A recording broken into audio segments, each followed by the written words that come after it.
All right, greetings. Welcome back to Blackburn News, where everything is connected. How y'all feeling? We're live on Rockfin, YouTube, and on Callin. Good to see everybody here.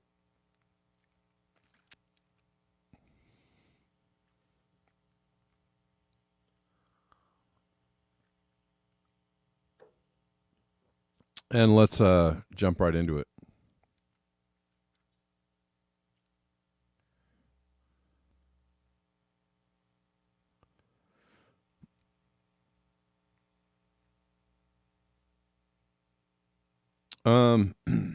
Real quickly, I just wanted to address this, that Basil Peterson said something about the CCTV footage regarding the woman who was supposedly or apparently killed by the morality police. I didn't know this, so thank you, Basil, for mentioning this in the chats. Anyways, apparently there's CCTV footage of Masa Amini, the woman who was supposedly killed by police, but apparently there's footage of her collapsing in this, what appears to be like a waiting room.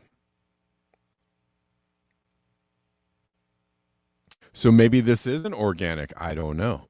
Or maybe this is just, maybe it's a case of a rumor, gone very awry. Who knows? But now my mind is, I don't know if you all saw that. She just collapsed there. Well, now I've been swayed a little bit into thinking that maybe something else is going on.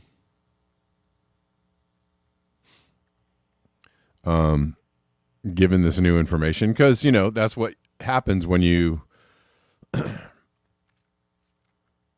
I was taking this story on face value.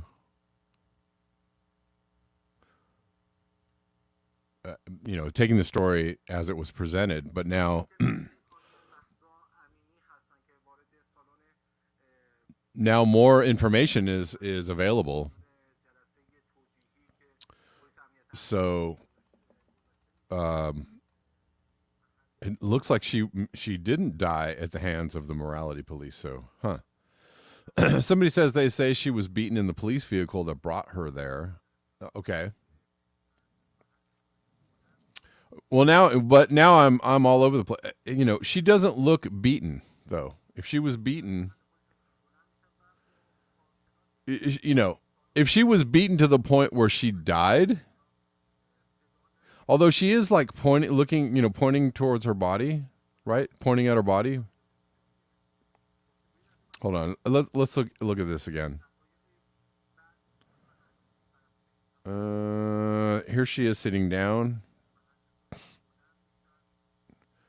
She gets up.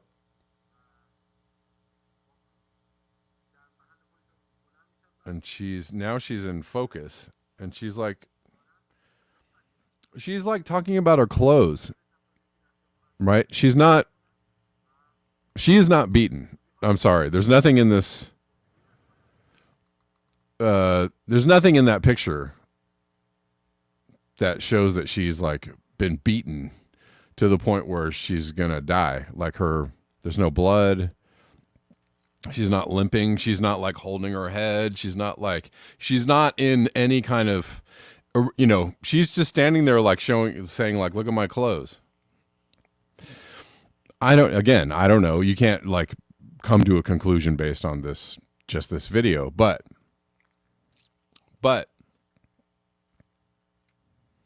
anyways, that's very interesting. Thank you, Basil, for mentioning that.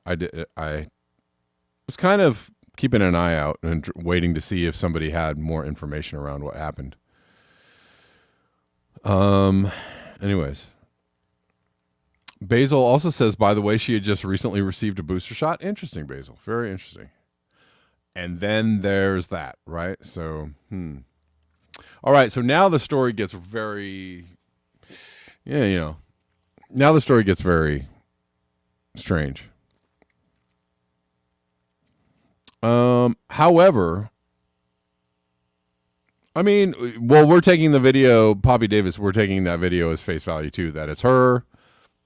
I can tell I can tell by looking at her in that she's like pointing to her clothes.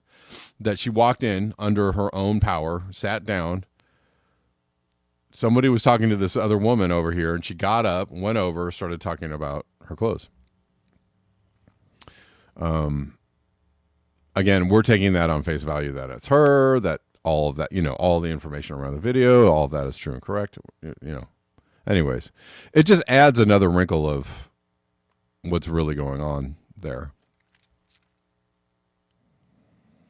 And my feelings and probably the feelings of a lot of people are still the same, that, perhaps women should be treated differently, right? Or be allowed to choose for themselves what what kind of religious restrictions they take upon themselves. I still hold fast to that belief. So, and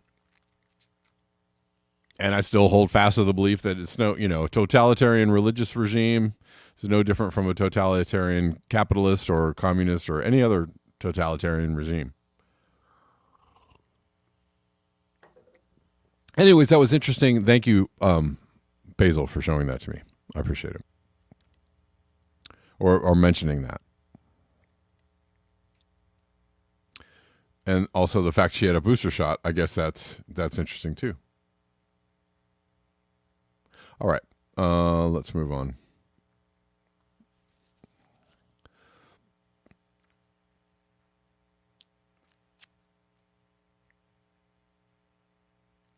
Fleur Ali says dignity and basic rights are violently trampled in Iran.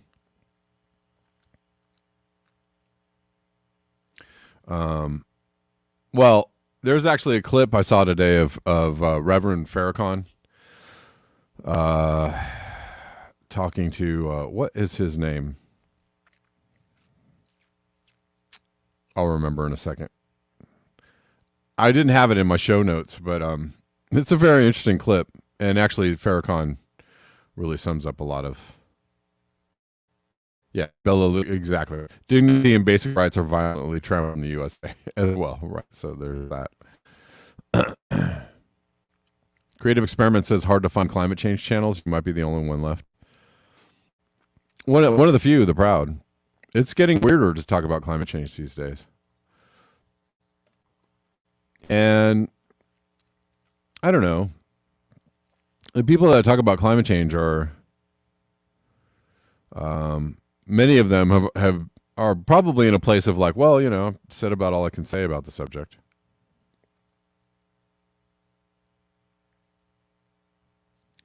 Let's see.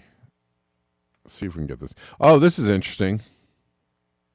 I saw this, and this is interesting. We're talking about the fluidity of like political parties these days, and like who, you can't sum all Republicans up as like one particular, and there's also different kinds of Republicans, right? There are neoliberal Republicans, there are libertarian Republicans, there are Republicans that are more anti establishment, or and the same goes for Democrats. Although they all eventually kind of bend the knee towards the uniparty, right? Many about this is interesting. In the American Rescue Plan, every single Republican in Congress voted against providing funding for law enforcement.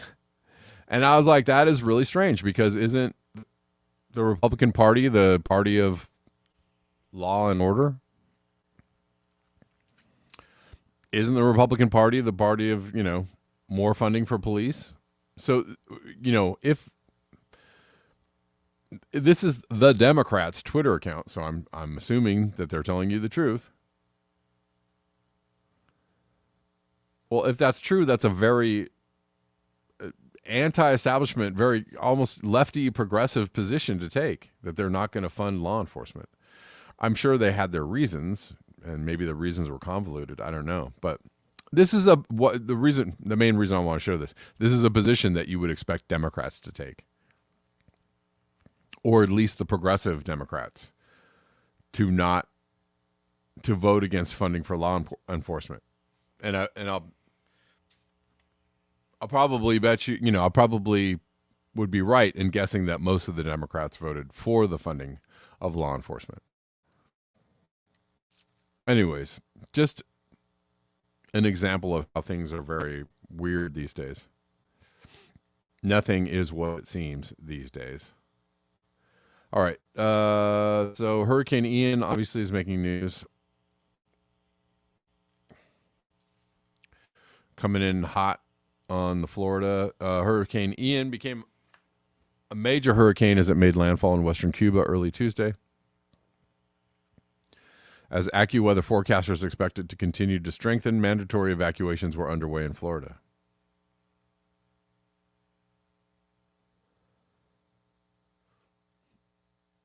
I suppose you all want to see that. But, we're seeing it kind of everywhere. And there was a big evacuation push. 2.5 million told to evacuate as Hurricane Ian bears down. Supposed to be coming in tomorrow, I guess, towards Florida. Hitting Florida tomorrow.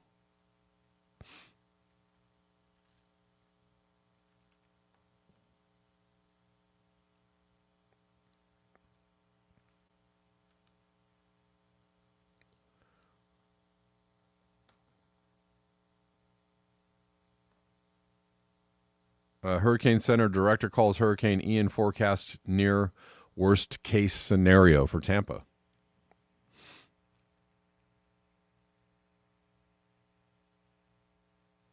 Not good.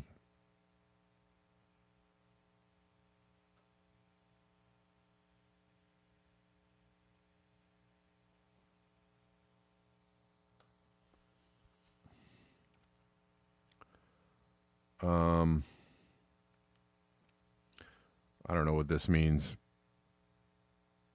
Ooze euro. I don't know what that is. Anyways, this is look. This is a euro. I don't even understand what this means. But anyways, they're speaking some kind of weatherman code.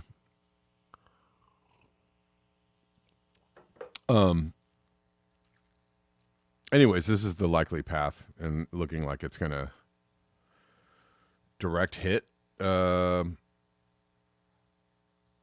west central / northern Florida.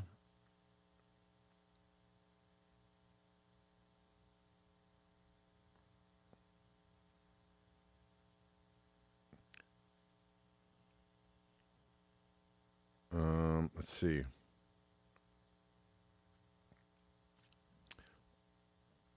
So this is, I guess, what it looks like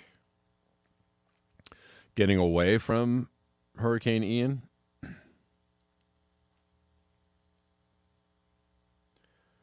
A line of cars heading out of Tampa, heading east, 10 p.m. at night. Everybody's like, I'm out of here.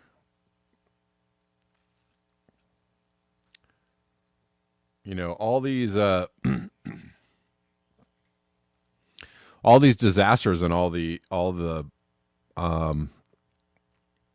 emergency evasions, evacuations, and then reconstructions and cleanup, like all of these things require a lot of what? Energy,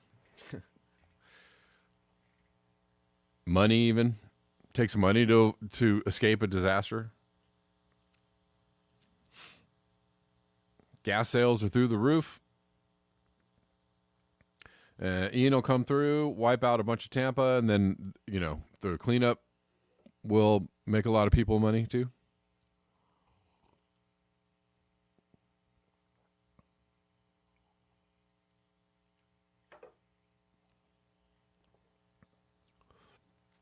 It's what I call good old disaster capitalism.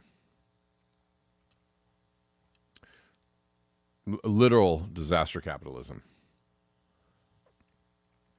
Capitalism gets so bad it creates a whole bunch of disasters, and we just lurch like a drunken cowboy from one disaster to another, throwing, all of our resources at whatever problem comes our way. Kind of like, well, the seas are rising. I guess we'll build a bunch of seawalls. I guess we'll move whole cities to another area, right? I guess we'll just, the idea is to just, throw all because that's, just how humans do it. All available resources and keeping everything afloat will be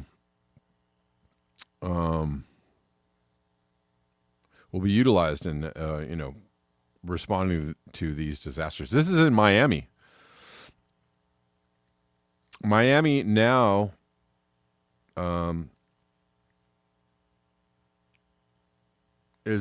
Miami now experiences what's known as sunny day floods, several a year, mostly because the sea is rising. And then, this is a hurricane coming on the other side of Florida. And yet they are feeling some storm surge from it.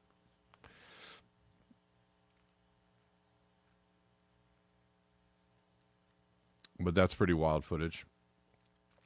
What's up, Phantomas? How you doing? Trying to take this call. I'm trying to take the call. Oh, there we go.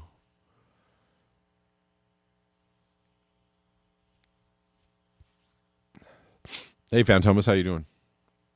Good afternoon. So, when you look at what's happening in Tampa, and you look what's happening in Russia with the Nord Stream pipeline, a lot of these things, they start coalescing together. And the way they start doing this is a lot of people start thinking that environmentally, that somehow this is going to lead us more onto the track of being sustainable, and that we're being forced to be sustainable, to be into sustainable living. And then the funny thing is that you can't have a discussion on this. And I notice more and more we're into these silos of thought where there is no open discussion, and people want to continue to just put us in these boxes of thought, and it's hard to even have, like I was saying, they don't want to even talk about what we must do to prepare. Florida is going to be going through this for probably a century or more. Who knows how long they're going to be going on with this, right? If they make it, right? And I don't know. I just think I find it all kind of silly, the fact that the people think that preparing is somehow irrational or juvenile, and then at the same time still can't talk about consumption. We just had a whole festival canceled in Australia because of flooding. So I mean, this kind of thing is going to happen over and over and over again. You're going to lose more and more money. Consumption has to be talked about sooner or later. Yeah. Well, I mean, not just that, but everything around what is going on. You're right. Yeah. And maybe that's why there's not a lot of climate change channels anymore either, because I see that, or I also think, excuse me, that most of them have been overtaken or overwhelmed by the amount of alt journalism, the truth movement, or whatever you want to call it. I don't know what to call it. Yeah. Has kind of taken over the airwaves, like on the internet. And what I see from that, the fallout from that is it's just very difficult to have a conversation about climate change as if it's, even a conversation as if it's happening, which is bizarre. What's even funnier is we'll talk about the semantics of Tucker Carlson for 5 hours straight. I can only take so much of that. Yeah, I get it. He's a guy on Fox News and you want to talk about him, but he's going to have a show every single damn day. Are you going to keep talking about him every single day he comes up? This is the Rush Limbaugh effect. You're going to have to let him go eventually. Yeah. Or just, once in a while is fine, but the only person I've heard talking about climate change lately was Lee Camp. And he did a show the other day and he did a good portion of the show on climate change. And I was like, man, this is crazy because I don't hear anybody talking about climate change ever. Like Jimmy Dore doesn't even talk about climate change anymore. None of the lefties talk about, none of the ones that I like talk about climate change anymore because they're completely enraptured with like Klaus Schwab and the WEF agenda, which is fine, but that's still that's fine if you're going to cover that news or that story, but you're missing the whole context. The context is, well, what are we going to do? Climate change is a thing. And I have even heard, some of the truther pontificators actually acknowledge that, oh, well, this is a problem. Like James Corbett. I actually heard James Corbett. They were, talking to somebody about the nitrogen problem, right? That is supposedly behind the ire of the farmers in Europe. But at one point, James Corbett was like, well, it is a problem and we do have to do something about it. I was like, oh my God, you're one of the only people I've ever heard, even acknowledge like, well, there is a problem. So, it's only talked about in the concept of like, well, they're just trying to, do it to you with the climate change. And I'm like, well, but the climate change is still happening. So they're going to do it and the climate change is going to do it to you at the same time? Awesome. Why are you leaving out the bigger problem, the biggest part of the problem, like the climate change part? You guys aren't even talking about it. It's ridiculous. It's bonkers, but that's where we live. We live, even the clown world folks are inside their own little clown bubble. They don't even understand that they're clowns too. It's just like, wow, you guys, wow. Well, clown world funny, within clown world. Well, what's funny? I'll just mention this before I go. Is the fact that people are talking about like how people are being brought down to the world of consumption. So you got to consume less. It's being It's a dictatorship. It's authoritarianism. But what's funny is we've talked about this before, is that everybody's in a hosey over Jeffrey Dahmer, folks. To get the items that we need to have. To get the items that we need to have on the supply chain, on the level that we need to get the delivery schedule that we need to have, there are things that are people doing that are worse than Jeffrey Dahmer. I mean, well, why are we even talking about this dude? He's dead. Yeah, he's effing dead and he's gone. And it's like, whatever, it's fine. I mean, it's an interesting story, I guess, but it's like, whatever. Yeah, that's what I'm talking about. What I'm talking about though is that nobody wants to look at that other side of things where concerns of the price of consumption, and it gets higher and higher every year. The price of consumption that we're at, it's only going to cost more and more people their livelihood, and the fact we don't talk about that should tell you everything you need to know. Yep. And with that, the only thing I would suggest changing climate change to, let's talk about the survival of you. Survival of you? Is that what you said?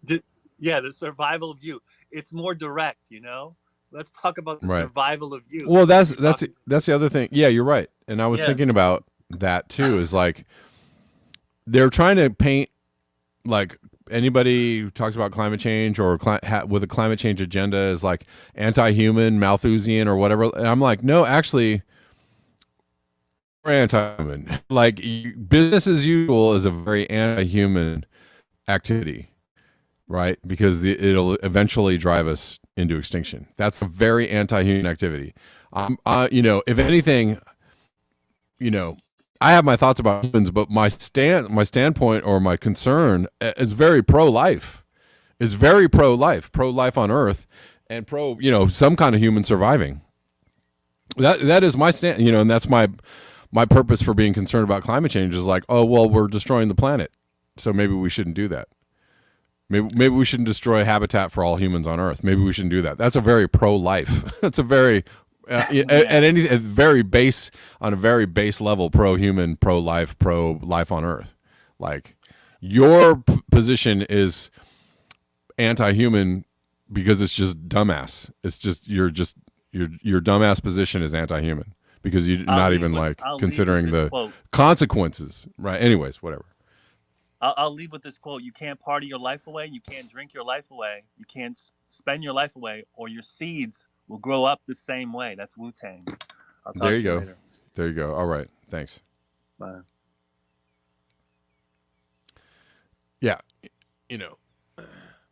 Drinking all the alcohol you can possibly consume is not pro health. It's not a pro health agenda. It's an anti health agenda. Doing everything you want to do anytime you want to do it all the time is not pro life. It's actually a death sentence. if you're thinking with your thinking brain. Anyways.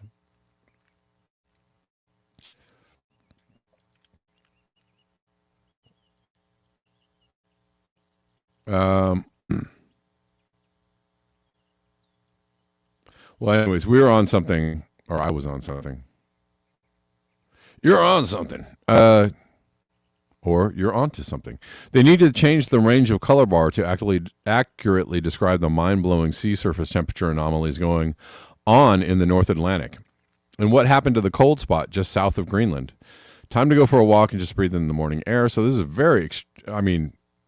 incredibly warm. Up to the very top of the temperature bar graph. That's why he's saying we need a new range of anomaly, sea temperature, ocean temperature, water temperature anomaly. That's wild. That's incredible. That's not good.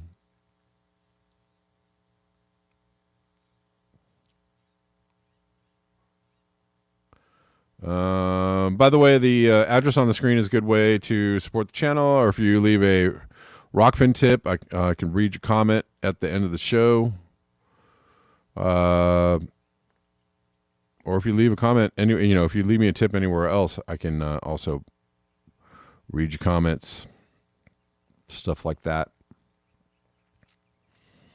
Collapse Chronicle is one of the few shows still going to, and I always appreciate Hambone, the work Hambone does, and I know, and Guy McPherson is out there making videos too, still making the videos. Still,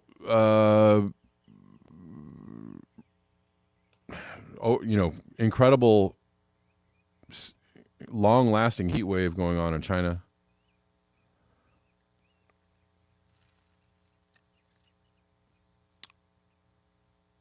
Oops, didn't mean to do that. Sorry. China is 37C in October. Might hit 40C. 37 plus C. This is a prediction for next week. For October, it's incredibly warm. Incredibly warm weather. And no, this is not just a once in a century anomaly. This is something that's happening now every single year. So it's not an anomaly anymore. It's not a weather is always changing, climate is always changing kind of thing. It's a clear, distinct trend line if you have been paying attention for the last 5 years. If you haven't been paying attention, then I don't know. Time to study up.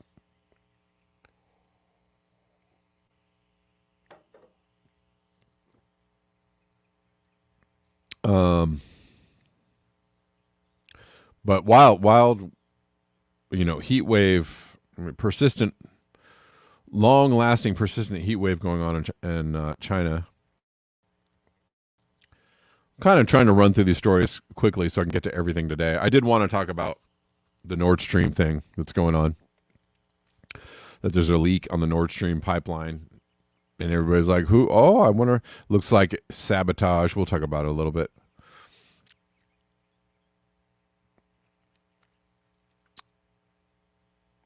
Fruit highly contaminated with pesticides. Autumn fruit in Europe, including Portuguese, is highly contaminated with dangerous pesticides, according to a report by the non-governmental organization Pesticides Action Network.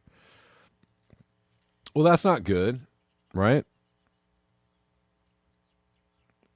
That's not good news that a fruit is contaminated with pesticides.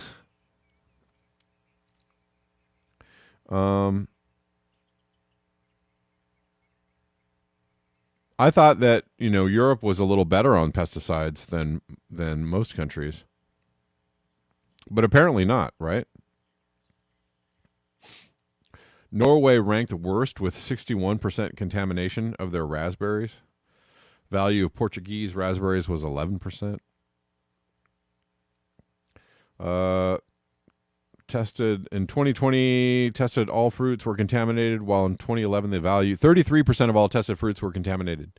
2011 the value did not go beyond 20%. Well, I guess that's so it's more, they're more contaminated as time has gone on. I thought the EU was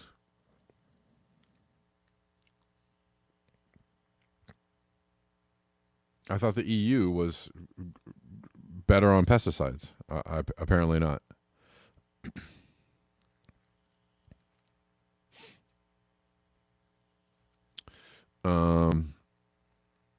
Let's keep going.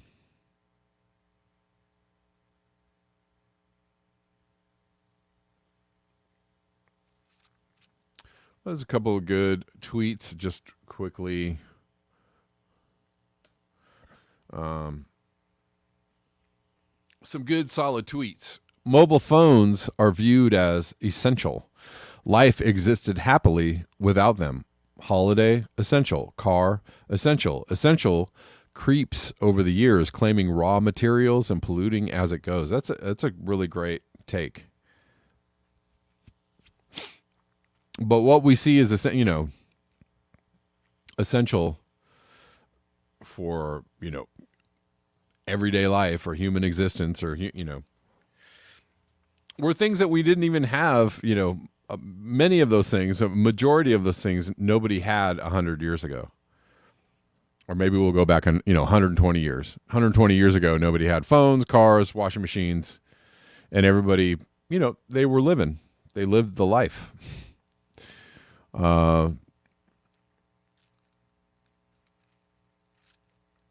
But, yes, the list of essential items keeps on growing until the point where, well, it's essential to have air conditioning and heat. Of course, those are, people would see those as basic items.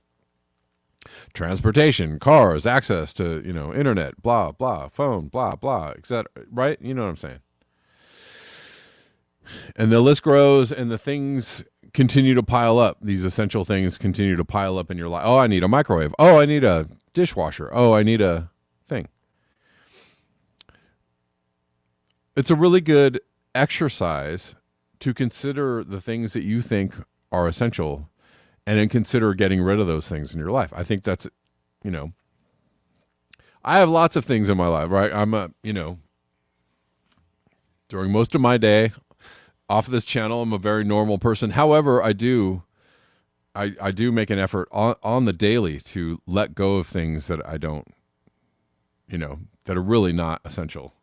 To let go of all the items the appliances and the things all the things I think that I need in order to live. I try to give those up. I think next on my list, I'm going to attempt to give up toilet paper. I don't know. I'm thinking on it, right? It's one of those things you got to think about. But some people had some very good suggestions over the last couple of weeks about alternatives to toilet paper. And what, I already don't use a lot of paper products. Like I never buy napkins. I never buy paper towels. I never buy, a whole bunch, Kleenex or like pretty much the only paper product I buy now is toilet paper. And I never buy those other things. Why? Because I use, reusable napkins. I even have like towels for right, for cooking, right? When you want to drain something oily, you don't need a paper towel for that. You can have like an old rag or an old towel that you don't use anymore, and you can just use that, and you can wash it and use it over again, blah, blah, blah, right? There's so many things you don't need. So I'm just, every single day, I'm trying to look for ways to give up these like modern conveniences that are really not all that essential to life, right? They're just conveniences. And really, oftentimes when you give up things like that, it actually becomes freeing. Those conveniences are actually traps. Oh, I need some toilet paper. Oh, I got to go to the store and buy some more toilet paper. Oh, my God. Oh, my God, there's a run on toilet paper. Oh, everybody's standing in line to buy toilet paper. Oh, my God, what do we do without toilet? Right? It's a trap. Just like certain foods or certain items, right? And when you give up these conveniences, you start to realize like, oh, I didn't really need that. And life gets a little bit simpler and clearer.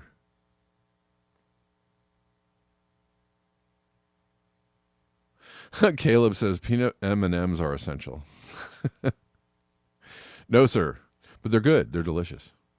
I wouldn't pass up a peanut M&M, honestly, if somebody offered it to me. But I actually don't. I don't really buy peanut M&Ms. I mean, I might buy them for somebody's birthday, but I don't. It's not something that it's on my list of things to buy at the store. Anyways, we'll keep going.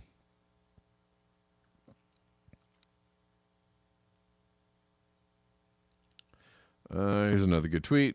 We don't need more growth. We don't need more growth.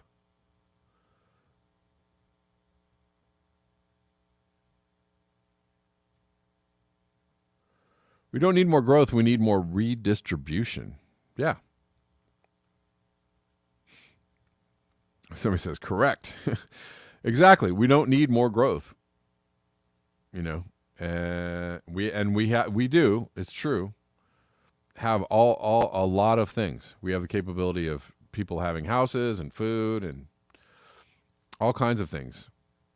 We don't need more growth to give those people those things, because if growth was going to be a thing that gave people everything, well, then people would already have everything, wouldn't they?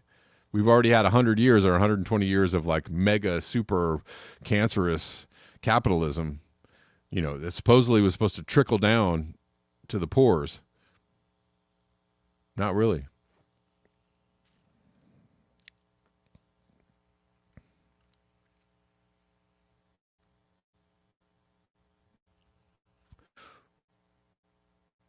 $115 with no AC was harrowing but survivable.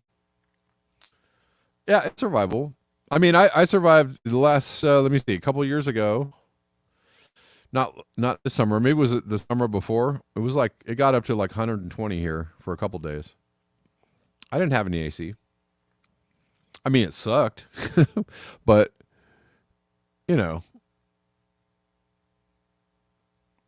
I personally didn't at any time feel like I was going to pass out. And that might be different for other people, right? How my physiology and how I survive and how I can make it, not the same for other people. Other people might have difficulty, making it through a couple of days of 120 degrees. In that case, I suggest you go find yourself some AC. But also keep in mind that on those 120 degree days, those are the days when the power might go down and you might not have that AC. So a better thing to do would be to get yourself, if you can, get yourself in a condition where you can survive those days without the AC. Just a suggestion.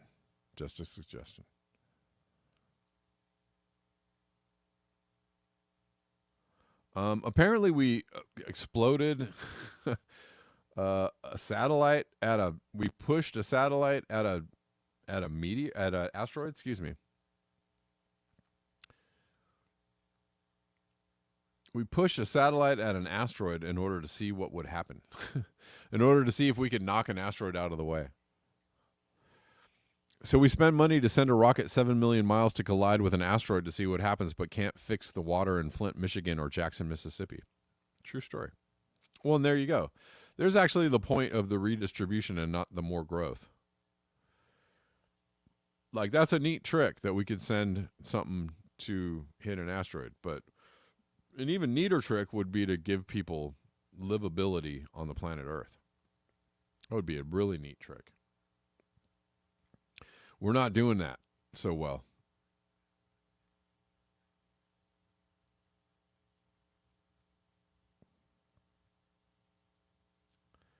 Fleur Ali said, if this works to deflect an asteroid from a catastrophic course with Earth, we can also do the opposite.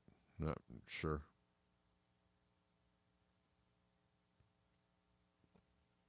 Sure. I didn't even really see, what was the upshot of doing this? Did we actually Did it actually knock the asteroid? I don't know what the end result was. Was the asteroid actually knocked out of course? Was it successful?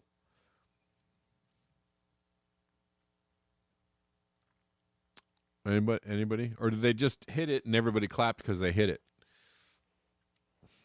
Or was the mission a success, I wonder? They say success, but is it success because they hit it, or is it success because they did what they needed to do?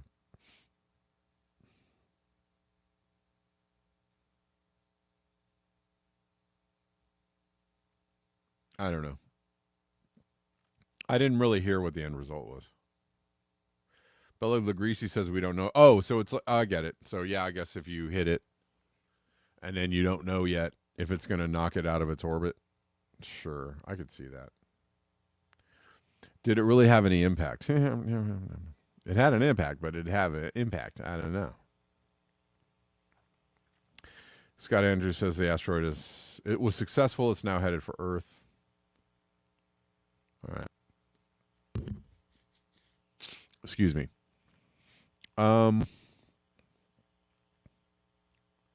Yeah, so something's going on with the Nord Stream 2 pipeline. Apparently there's a leak that people are saying is Denmark's prime minister says it is hard to imagine that the leaks detected on Nord Stream 1 and 2 pipelines were accidental. And there's logic. People are saying like, well, Russia wouldn't do this because why would they do that? It's their pipeline that supplies the oil that they get paid for, right? Oh, I don't know. You guys don't need to hear this.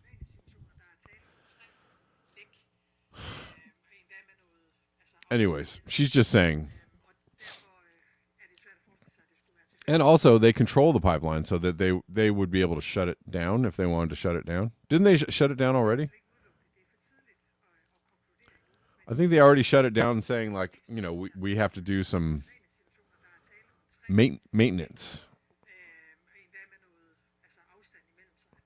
So they can shut it down if they want to. Why would they like put a hole in it? Why would they impinge on its functionality?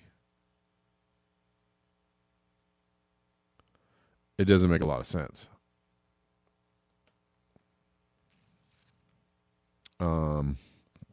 Nord Stream 2 has been sabotaged and is leaking gas into the Baltic Sea. Well, that's got to be good for the planet and the people. Cui bono, or who profits? Russia is not going to blow up its own pipeline when it can just shut it off. This act will ensure Germany will have no choice but to suffer the next winter without seeking rapprochement with Russia. The timing of the accident. She's highlighting this section. An accident on the ultra-modern line is unlikely. The timing of the accident in the middle of a Western European supply crisis and after serious setbacks for Russia in the Ukraine war suggests sabotage. Do we totally know what happened there? We don't. We don't.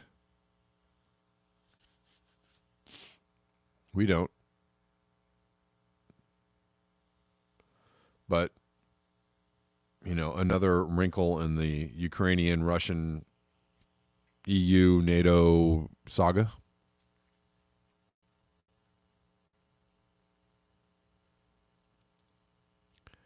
And, this is interesting clip from Biden a few months ago with a little glint in his eye saying, "We have ways."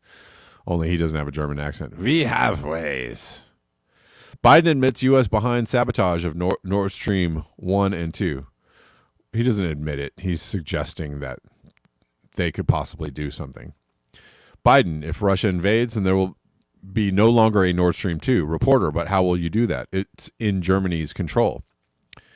Biden says, "I promise you we will be able to do that." Okay. Maybe I can get this to play. I don't know.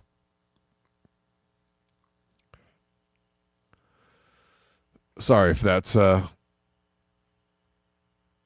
unsettling amount of motion there, guys.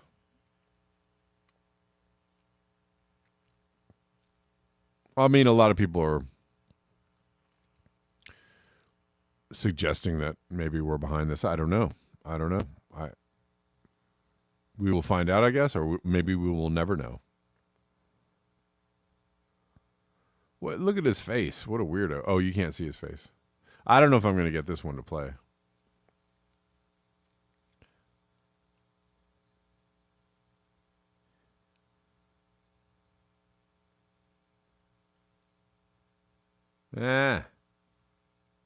Wah. All right. I'm too frustrated to actually wrestle with this.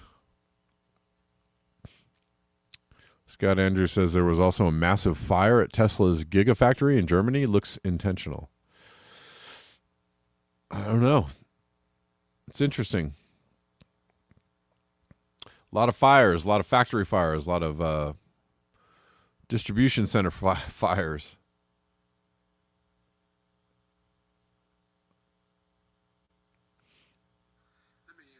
There we go. There we go. If Russia invades, that means tanks or troops crossing the border of Ukraine again. Then there will be no longer a Nord Stream 2. We will bring an end to it.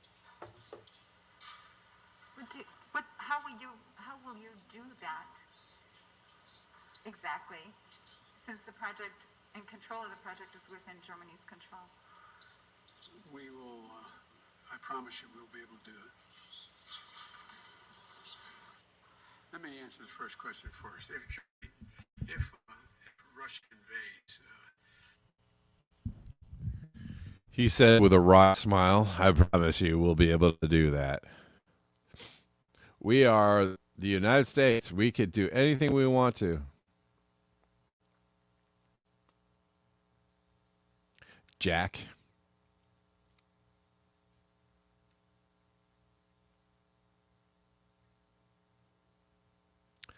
Yeah, I don't know. It looks like it does look like some entities, are hacking away at a lot of infrastructure. So I don't know to what end. We don't know where this will lead, but it don't look good. And with the climate a changing and that's not going to help the big picture, will it? All right, guys, that does it for me. Thank you so much for your eyes, your ears, and your conscience. Thanks for hanging out with me every day on YouTube, Rockfin, and on Callin. I will see you tomorrow at the regular time of 12 p.m. Pacific Daylight. Until next time, peace.